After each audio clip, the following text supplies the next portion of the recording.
एक और compelling reason to add meditation to your daily routine. Listen to this.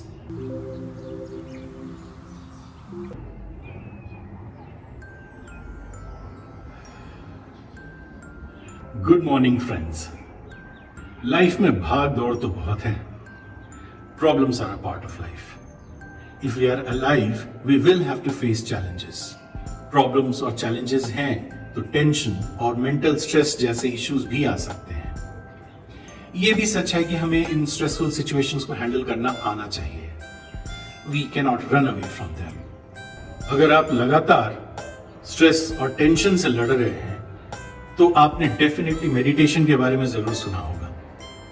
वैसे decays club में आज हम आपको मेडिटेशन के बेनिफिट्स के बारे में नहीं बताएंगे. आई बिलीव कि आप सभी ऑलरेडी जानते होंगे. सवाल ये नहीं है कि मेडिटेशन के बेनिफिट्स क्या हैं. सवाल ये है कि हमने मेडिटेशन को सिंसियरली ट्राई किया है क्या. क्या हम मेडिटेशन के बेनिफिट्स को जानते हुए भी उसे प्रैक्टिस करते हैं. टाइम नहीं मिलता, बहुत डिफिकल्ट है, मन को कंट्रोल ही नहीं कर पाते, थॉट्स आफ्टर थॉट्स अपने आप ही आते जाते रहते हैं. इन शॉर्ट, ट्राई किया पर कंटिन्यू नहीं कर पाते हैं या फिर इरेगुलर हैं. तो डीकेस क्लब में आज हम आपको एक नज देने के लिए आए हैं.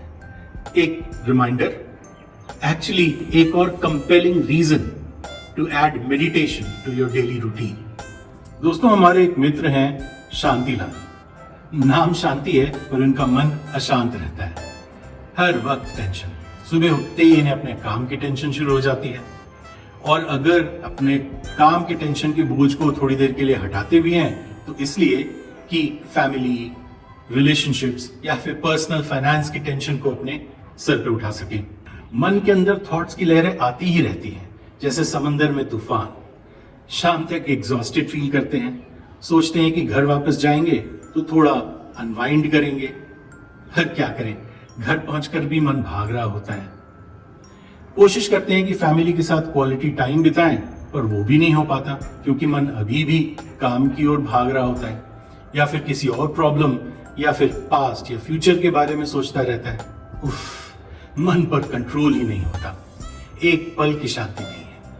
डिप्रेशन, स्ट्रेस, टेंशन, एग्जॉस्शन जैसे वर्ड्स इनकी डेली की भाषा में कई बार यूज होते हैं. आज जब मैं इनसे मिला तो मैंने उनसे पूछा क्यों भाई शांतिलाल कैसे हो. इन्होंने कहा चल रहा है, बहुत टेंशन है यार. पूछा अच्छा मेडिटेशन ट्राई किया. बोले हाँ सोचता हूं, सुना है पर क्या करूं यार, टाइम ही नहीं मिलता. मैंने पूछा अच्छा टाइम नहीं मिलता, पर शांतिलाल मैंने सुना है आपने नया मोबाइल फोन लिया है. उनके चेहरे पे मुस्कान आ गई. फटाफट अपनी जेब से मोबाइल निकाला और दिखाया. बोला देखो लेटेस्ट मॉडल है, एकदम बढ़िया परफॉर्मेंस. मैंने बोला अच्छा इसकी बैटरी लाइफ कैसी है. बोले बढ़िया, कोई प्रॉब्लम नहीं है. एक बार सुबह चार्ज कर लो तो दिन भर बिना किसी प्रॉब्लम के चलती रहती है. मैंने पूछा आप इसे रोज चार्ज करते हो. बोले हाँ विदाउट फेल. दिन भर इसी से तो काम चलता है. सुबह चार्ज नहीं करूंगा तो शाम तक बैटरी डाउन हो जाएगी. स्ट्रेंज. दोस्तों, सोचने वाली बात है. मोबाइल फोन को चार्जर पर लगाना जरूरी है पर अपने माइंड को नहीं. हम अपने मोबाइल फोन का इतना ध्यान रख सकते हैं, रोज उसकी बैटरी चार्ज कर सकते हैं ताकि वो शाम रात तक चल सके. तो हम अपने मन का, अपने माइंड का ख्याल क्यों नहीं रख सकते. क्या उसे चार्ज करने की जरूरत नहीं पड़ती.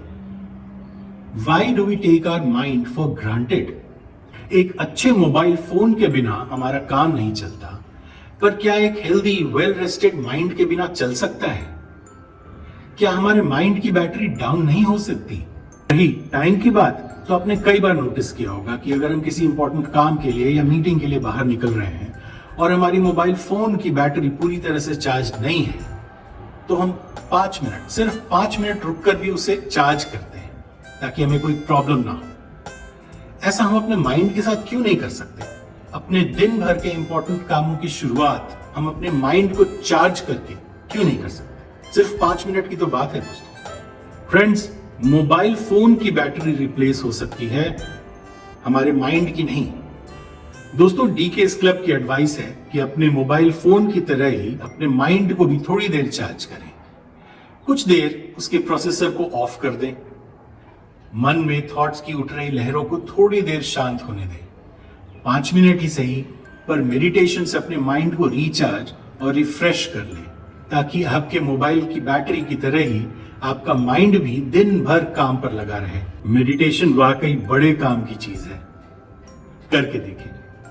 सलाह बलवी, लाइफ इज ब्यूटीफुल।